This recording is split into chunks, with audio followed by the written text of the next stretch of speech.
wa Tanzania.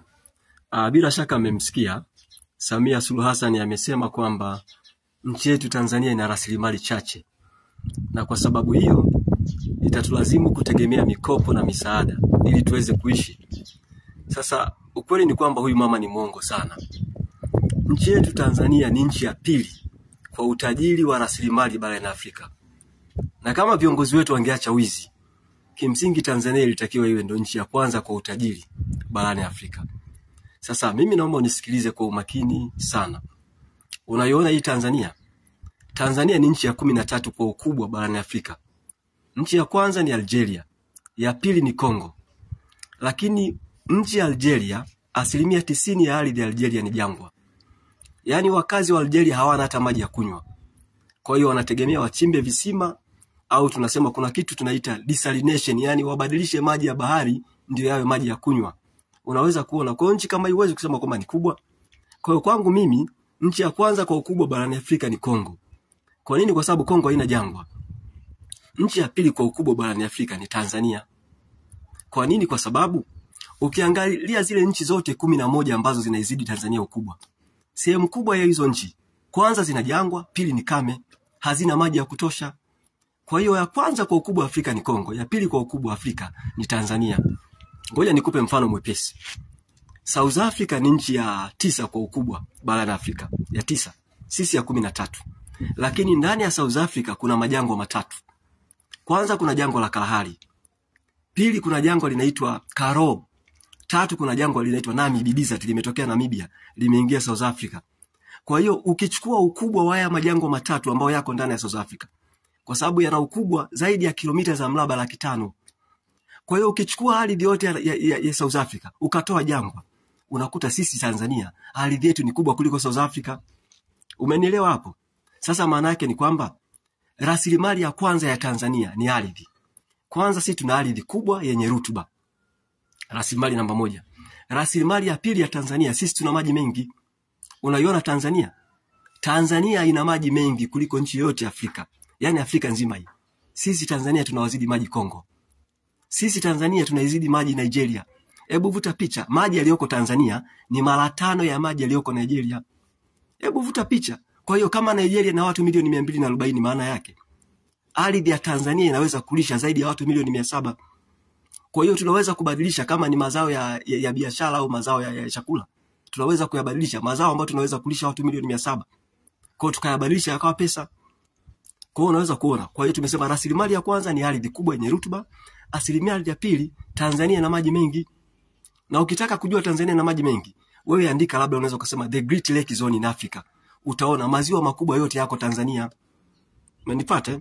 Haya, rasilimali ya tatu. Ukitaka kujua Tanzania ni tajiri, angalia zile nchi 10 tajiri kuliko zote duniani. Nchi 10 tajiri au tunasema G20. Utaona kwamba nchi zote tajiri duniani zina bandari. Nchi zote tajiri duniani zina nini? Zina bandari. Kwa hiyo kwa kuwa nchi yetu ina bandari, sisi tunasema ni rasilimali inayoweza kuisaidia nchi yetu kuwa tajiri. Haya, ngoja tuangalie rasilimali ya 4. Rasilimali ya 4 ni madini. Umeelewa? Ni madini. Sasa huwa nawaambia watu, unaona South Africa. South Africa ina majimbo 9. Jimbo tajiri kuliko yote South Africa linaitwa Gauteng Province. Yaani jimbo tajiri kuliko yote South Africa, kwanza lina kilomita za mraba 18,000. Lina watu milioni 16. Sasa utajiri wa jimbo la Gauteng unatokana na sana na dhahabu. Yaani dini la aina moja tu, dhahabu. Sasa walichokuwa wanafanya South Africa, wanafanyaje unajua? Yaani wa South Africa wakishachimba dhahabu, wanaziuza zile dhahabu pale pale kwao kulingana na market price. Mfano kama sasa hivi kilo moja ya dhahabu ni kama milioni 320. Kwa hiyo wa South Africa wakipata pesa, kwanza wanawekeza kwenye tunasema financial sector.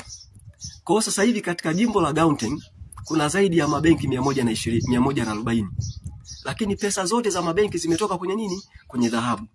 Wa South Africa wakiuza dhahabu, sawa, zile pesa za kwenye dhahabu wanawekeza kwenye real estate. Yaani wanajenga tunasema nyumba za makazi za kudumu, permanent housing, ambazo kwa hiyo wakazi wa South Africa kama unataka unanunua, kama unataka unapangisha. Umenipata hapo? Wakiuza dhahabu Pesa ile wanajenga viwanda, wanawekeza kwenye manufacturing industries. Kwa hiyo utakuta jimbo la Gauteng ambalo ndio jimbo tajiri yote kuliko yote South Africa, sehemu kubwa utajiri wake unatokana na dhahabu peke yake. Umenielewa? Kwa hapo nimezungumzia dhahabu peke yake. Sasa njoo hapa katika mkoa wa Mara. Unaona mkoa wa Mara? Mkoa wa Mara kwanza una kilomita za mraba 21,000. Yaani ni mkubwa kuliko jimbo la Gauteng, South Africa. Sawa? Haya, mkoa wa Mara upo kwenye mikoa mitatu inayozalisha dhahabu nyingi ya Tanzania. Mkoa wa Mara pale North Mara Gold Mine inazalisha dhahabu, mikoa mitatu inayozalisha sana dhahabu hapa Tanzania, mkoa wa Mara. Haya, unaona mkoa wa Mara? Mkoa wa Mara una watu milioni 2, lakini ule mkoa ni maskini. Ni maskini kwa nini? Kwa sababu pale wakishachimba dhahabu, wanachokifanya, dhahabu ile inapanda ndege hiyo inaondoka. Yale makinikia ya dhahabu yanawekwa kwenye makontena yanakuja hapa Dar es Salaam, hayo yanaondoka. Sasa vuta picha. Nitakupa mfano. Unaona tena mkoa wa Mara. Mkoa wa Mara kwanza una maji ya uhakika. Kuna ziwa Victoria. Mkoa wa Mara una Serengeti, mbuga ya wanyama. Kwa hiyo mkoa wa Mara, hasa mkoa wa Mara pia una madini mengine zaidi ya 20. Kopa, madini ya chuma, silver, zinki, yani una madini mkoa wa Mara zaidi ya madini 20. Kwa hiyo kiuhalisia unaweza kuona mkoa wa Mara ni tajiri kuliko jimbo la Gauteng. Kwa nini? Kwa sababu jimbo la Gauteng pia ukijaribu kufuatilia historia yake utaona wao wananunua maji. Yaani jimbo la Gauteng wao tunasema artificial dams. Lakini yale maji hayatoshi. Kwa hiyo wananunua maji kutoka Lesotho. Unaweza kuona? Yaani jimbo halina maji. Wananunua maji kutoka wapi? Lesotho. Sasa unaiona hii Tanzania, dhahabu peke yake kuna mikoa takriban 20. Tunachimba dhahabu mikoa 20. Lakini dhahabu yote wanaipakiza ndege hiyo, wanajua wanakoipeleka. Makinikia yanakuja hapo Dar es Salaam, yanapandishwa meli hayo, yanaondoka. Kwa hiyo nchi yetu inaibiwa. Nchi yetu kila siku inaibiwa. Kila siku, kila mwezi, kila mwaka inaibiwa. Matani ya dhahabu yanaondoka. Kwa nini nchi yetu isiwe maskini? Sasa hapo sijazungumzia Tanzanite.